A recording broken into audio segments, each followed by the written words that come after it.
তোমাদেরকে বলছি, যদি জীবনে তোমার কোনো কিছু জীবনে কোনো কিছু যদি কাউকে কিছু দাও, সে একদিন না একদিন সব কিছু ফিরে দেওয়ার চেষ্টা করবে। দেখবে ভালো করে, যদি বন্ধুকে কোনো কিছু দাও বন্ধু ফেরত দেবে, একটা গাছকে কোনো কিছু যদি দাও গাছও ফেরত দেবে, ফল দেবে। সময়কে যদি কোনো কিছু দাও সে সময় আমাদেরকে অনেক কিছু ফেরত দেয়। তো আমাদের ছেলেটা মহাতকে দেয়, মহাতকে আমিও দিই। তো আমি কিছুদিন আগে একটা হাসপাতালে গিয়েছিলাম, কি বলবো, একটু ঘোর ছিল রাতের। তো পোস্টটা আমি পড়ছি, এরকম দেখা যাচ্ছে বড় করে পোস্টার লেখা আছে।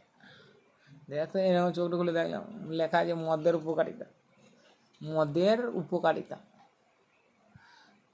ভালোই বটে। এবার পড়ছি, আস্তে আস্তে পড়ছি, অত পড়াশোনা তো জানি না, আস্তে আস্তে পড়ছি। মদ খেলে নেশা হবে, সেটা সবাই জানে।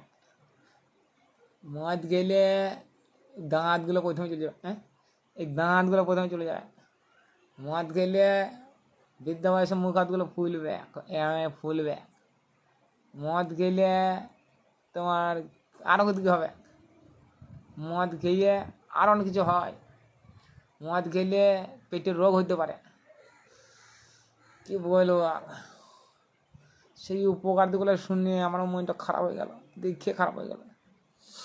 কি বলবো আর, এখনো সময় আছে মনে হচ্ছে, একটু হলে সময় আছে। দাঁতগুলো কত সুন্দর লাগছে, অল্প দিন দাঁতগুলো পড়ে এলে খুব খারাপ লাগবে মনে হচ্ছে। ভাই একটু সাবধানে মদ ফদ খেয়েও, আমিও ভাবছি যে মদ খাওয়াতে ছেড়ে দেবো মনে করছি, একটু ভেবে দেখো।